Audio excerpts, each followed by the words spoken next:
आज आहे आपल्या मित्राचा मांडव टाकणं. मग का मांडव टाकायला गेलो, मांडव टाकला आणि स्वयंपाक पण आम्हीच बनवला. काय करताय, मित्राचं लग्न आहे ना, आम्हाला करावं लागते.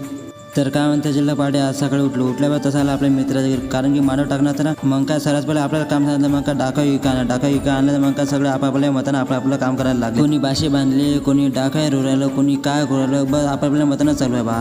आपण काय करता, मग काय आम्हाला म्हटलं काही नाही काही काम सांगणं, आम्ही जातो म्हटलं. मग आम्हाला डायरेक्ट पाठवलं भांडे आणायला. मग आम्ही सगळे मिळून काय भांडे आणायला लागलो. मग काय तावा दिला, गाडी ठेवून सीधा आलो घरी आला. मग पहिले इटा घेतला, कारण की चूल बनायला लागतं ना आपल्याला. मग इंधन घेऊन घेतलं, मग बनवलं आम्ही चूल बनली. मग काय इकडे आलं, बाबा आपली भाजी तयार आहे. मग बाबा इकडे आपलं पुढंच राहिलं, म्हटलं करायचं. मग आम्ही सगळ्यांनी मिळून नाही का उंड भिजलं. मग काय मी काय भुक्याच मारलं, आपल्या बाकी काही जमत नाही. जेवढं जमते आपल्याला तेवढं करतो. मग काय कोणी उंडे करायला लागले, मग उंड्याला कोणी तेल लावायला लागले. बापाने एवढे पदार्थ म्हटलं आपल्याला. आणि जे मोठे कार्य करते ते पेशंट नाही का पोळी करायला. आणि आपल्याकडे सकाळ होते म्हटलं, बरं चांगला शोधून म्हटलं गडी, नाही तर आम्हाला जायला पडत. त्याच्या याकडे पण गुण घेऊन होता, ठेवणं म्हटलं गुण भारी होईल ना. मग काय आमचा स्वयंपाक बनवला, मग डायरेक्ट बसत जेवायला.